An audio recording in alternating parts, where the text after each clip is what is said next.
Yo, what's going on, guys? It is FoxyDude98 here, and welcome back to a brand new F1 2017 career mode video for you guys today here on my channel. Today we are back with my career modes here, Season 2, with the Mercedes-Benz here for the British Grand Prix. And as you can see, starting things off as usual, having a look at the R&D tree and seeing where we want to go with things. But as you can see, we have got 1,429 resource points, which is very close to doing the major engine upgrades that I want to do, which you can see that we did by completing the ICE upgrades to get us over to a shortcut for that big engine upgrade. I decided to do this mainly because if I can win the championship, both of them with Mercedes-Benz, that's the aim.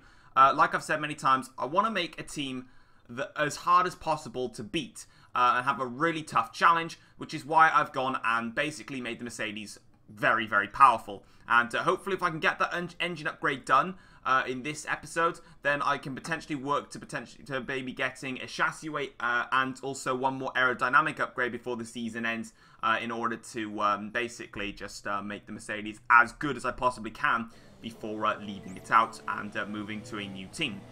But anyway, moving on then into the track acclimatization test then for practice here for the British Grand Prix. Overall, I felt okay at this track. I wasn't feeling overly comfortable. You see the back end stepping out there. The tyre wear test I had a nightmare with. I was like a second off the pace, just gave up on that. And I think I gave up on everything else really. I just couldn't seem to get into the rhythm of anything. Fuel saving, I'm up by 1/10 of a second, 2/10 of a second, but still down on the time delta there. So yeah, unfortunately, when it comes to using fresh engine, older engine components, it's really hard to beat the practice objectives with Mercedes. So I think for maybe, I've recorded a couple of Grand Prix ahead, so maybe even for this Italian Grand Prix, which is the next one I need to record, I'll probably go and use fresher engines to get practice in, because I just need to get those resource points in, and they're just not coming in at the moment. But into qualifying then, I skipped the others, by the way. I skipped qualifying simulation, and I just skipped race strategy because it was no point, because we were just going to fail them. But we do, though, have enough to make that big engine upgrades that we have been waiting for this entire time. And it is going to take 4 weeks, which is a long time, and it's going to arrive at the Singapore Grand Prix. Not the Grand Prix track you'd expect a huge engine upgrade to come in. But at the end of the day, it's going to come at Singapore. It's going to help us out. And then we get to Malaysia and Japan and USA. Those tracks, even in Brazil, are really going to help us out. But into qualifying, unfortunately, I, once again, am a complete idiot. And I forgot to change the engine elements for the qualifying session. I'm having a really big problem with just forgetting to change engine elements. I'm such an idiot. But it doesn't matter. We'll just have to roll out in qualifying, see how far we get up the order. In Q1, we qualified behind Sergio Perez. Still was enough to get us into Q2. Nonetheless, though, we've qualified P7, so all is well. And we just need to keep pressing onwards now and hope that we can do well in the rest of the qualifying session. And then we'll change the engine components back for the race. So, moving on then into Q2, Daniel Ricciardo currently with the fastest lap times. To come through the Vale chicane, Kimi Räikkönen now comes and sets the fastest lap of this qualifying session so far on a set. Soft tyres, crucially, so he's doing something a little bit different here. And across the line, you can see there, he gets the fastest. It's actually Lewis Hamilton that sets the fastest lap by over 7/10 of a second. Wow, that's a quick advantage there for Lewis Hamilton. And we're going to advance now into Q3. Qualifying is complete. I decided to only do one run in Q3 because the engine's already badly worn. What's the point in wearing it out even more? Lewis Hamilton is currently on pole position, my teammate in this session. We do actually beat Lewis Hamilton's pole lap time, but then the other drivers come around and set an even faster lap time. So it's only good enough for P4. And with an extremely worn down engine, that's not bad. That's a really decent qualifying session. And yeah, Lewis Hamilton 1.2 seconds quicker than us, but with a much fresher engine, and I'm in front of the Red Bulls. Only a couple of 4/10 behind the Ferraris. I mean, Hamilton set a monstrous lap, but I'll take that. It's not a bad qualifying session. And as you can see, we're trying to rebuild those resource points now for later on in the season here. And we're going to listen to the objectives, which is to finish in the top 2 and beat Sebastian Vettel. So still tough objectives for Mercedes. But what we are going to do as well is we're going to go and change back to the fresher engines. Now, you're probably thinking, hang on, you're not allowed to do that without a penalty. I have actually run with this engine before. Engine column 3, it's already been used. So it technically counts as an older engine, and it's not a brand new power unit, which means I'm not going to get penalized for it. So at the end of the day, it's all good, so I can run with them. Let's get into the race. Alright then, so I didn't actually really need to pause the commentary there. I had no idea that I accidentally skipped through the Crofty's introduction scene.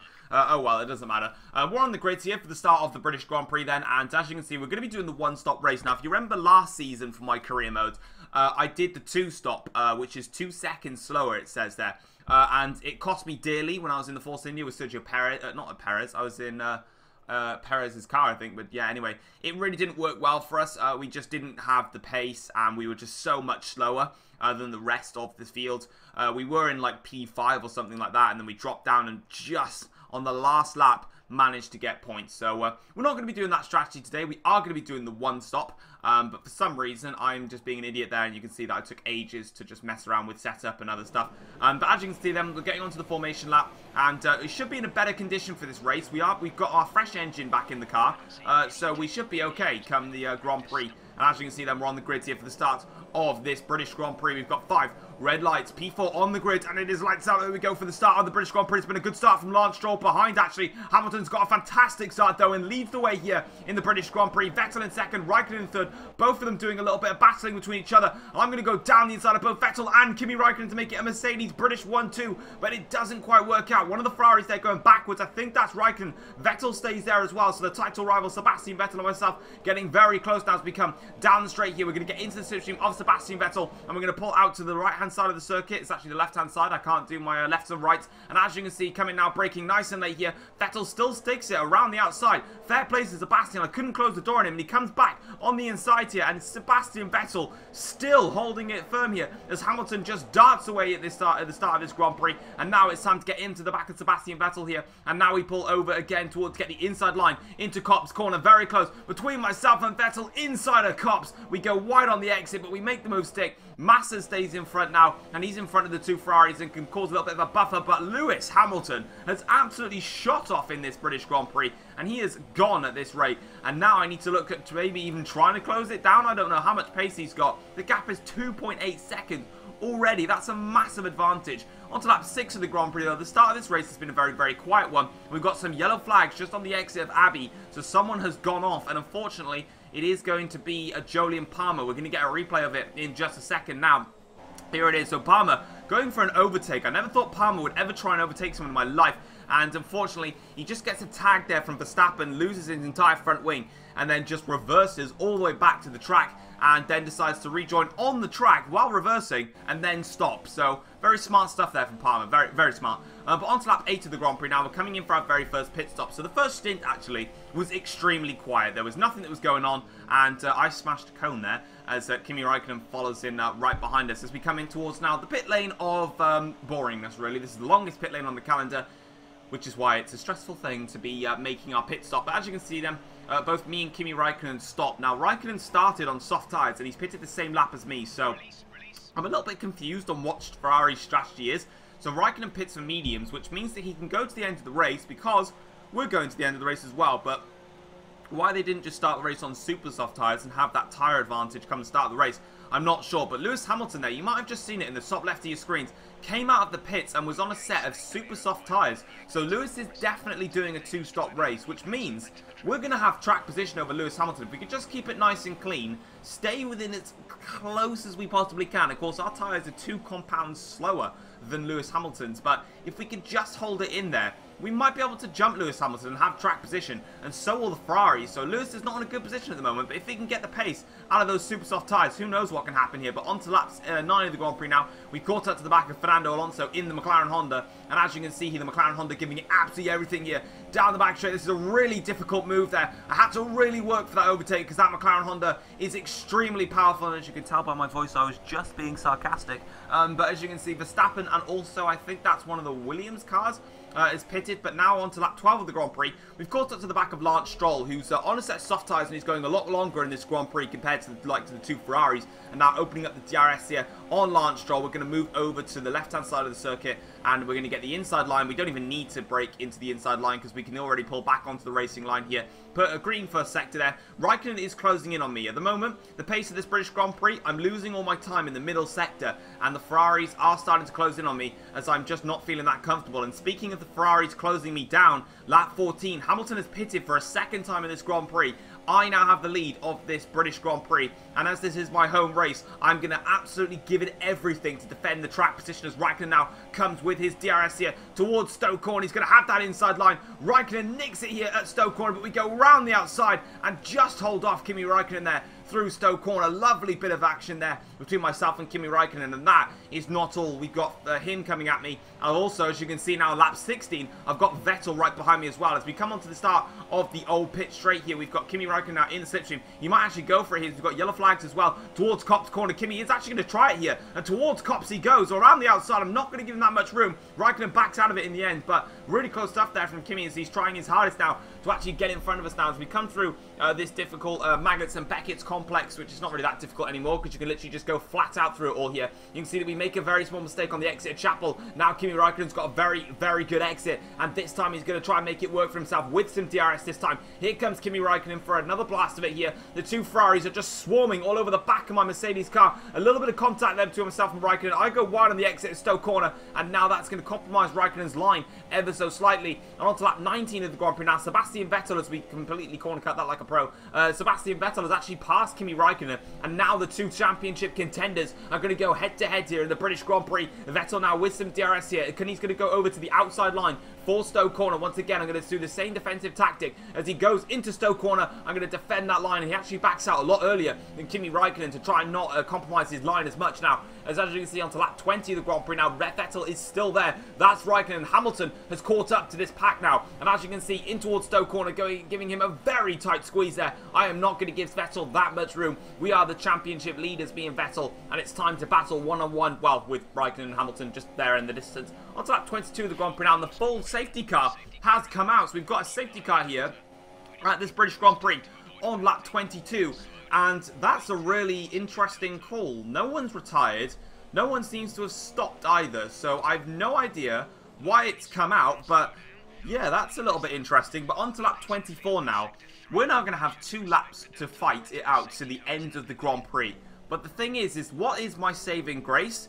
DRS will not be enabled for the rest of the race. So now I've got a slight breathing space. I expect these Ferraris and Hamilton, the top 4 of us, to just fight it out to the end. But my only saving grace is that because even though I'm the leading car, it doesn't make a difference. I'm not going to be in trouble from DRS. And now we're going to resume some racing here. And Sebastian Vettel is going to get right onto the back of me now as we go into the Vale chicane now for the 24th time here in this British Grand Prix. And as you can see, I believe Marcus Ericsson is out of the British Grand Prix. Sad times for the Sauber team as we now get back racing once again. Vettel and Räikkönen right behind me now. In towards the first corner we go now, flicking it through Abbey now. And I don't remember all the corner names around Silverstone, so I'm not going to bother trying to attempt to, or I'm just going to make myself look like a fool. But as you can see now, we're just trying to pull away from the Ferraris and also Lewis Hamilton, and we're just basically going to build up a massive advantage. Rich fuel mixture to the end of this race, and as you can see, Vettel is right behind me, and he might actually get a good run here. Vettel is going to be in the slipstream, so he's still going to be very nippy in a straight line, and here comes Sebastian Vettel, but it's not enough for Seb.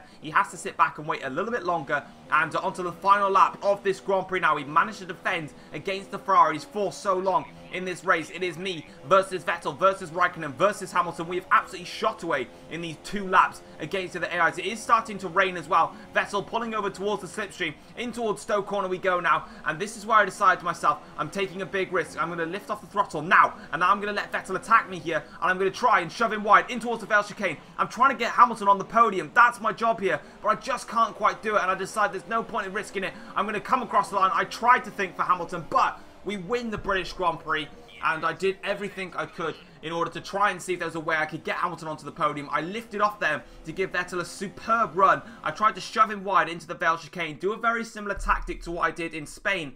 Unfortunately, it just wasn't enough today to help Lewis Hamilton out. But in terms of my race and my overall terms, that's a brilliant Grand Prix. That's my first home win of this career mode. Of course, last year with Force India, it didn't go well for us at all. And yeah, today here we are actually finally take the race win in Silverstone, a track that I always want to win at my home Grand Prix, with the rain also coming down. A very, very tough race, but overall it's been a good result. You know, Mercedes, in terms of my championship, obviously I want Lewis Hamilton to do the best he can, which is why I tried to get him in front of the Ferraris, but it just wasn't working. With Vettel, if I tried to compromise Vettel, then I would potentially lose out to Räikkönen as well. So it was hard because last time around it was just me sabotaging Vettel really, because Räikkönen wasn't there in Spain. It was me taking on Vettel, but this time around wasn't quite the same way, unfortunately. But really, really good result there overall. And even for the constructor standings, that's going to help us out massively, because we are, I believe, going to outscore Ferrari, even though they got a second and a third. A first and a fourth, I think, is still better. I'm just trying to work out the maths. I'm probably not going to bother because it'll just be an embarrassment. But yeah, there we go. Then that's the full race there. So 6/10 separated the top 4. Really, really close race. Ocon about 6 seconds back. So we were 3 seconds a lap faster than the midfield cars. But overall, didn't really have the pace in the middle sector. Really did struggle. Red Bull had a shocking race with 9th and 13th. In the driver's standings then, the gap between myself and Vettel is now 41 points as we continue to battle it out. Me and Vettel keep getting first and second.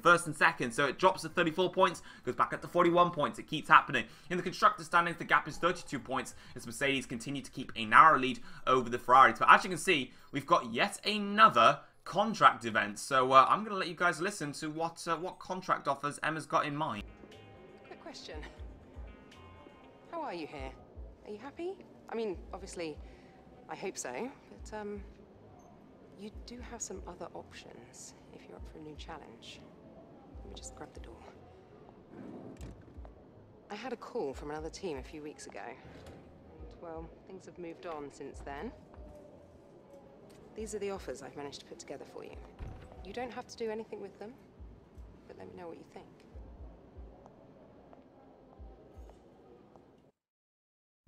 Alright, so interestingly enough, we do have some contract offers coming into this race, and we've got stay at Mercedes-Benz, move to Red Bull, move to Williams, or move to Renault for this career mode. But that was an easy decision, as you saw right there. My aim is to win the championship with Mercedes, win the drivers and the constructors, so no matter what the contracts were, never took them. I accepted Mercedes' contract offer to continue with the team for the rest of the season, and as you can see here for the Hungarian Grand Prix, having a look at the development comparison, things going pretty well for us. But guys, that's going to wrap it up for today's episode of my career mode. If you guys have enjoyed it, don't forget to drop a like, that'd be absolutely awesome. Subscribe if you've not yet subscribed to the channel already, and yeah, I will have another challenge video coming out later today, so it will be a double upload for Sunday. Hopefully you guys like that, and yeah, until then guys, I will see you for the next career mode video. Take care all, peace.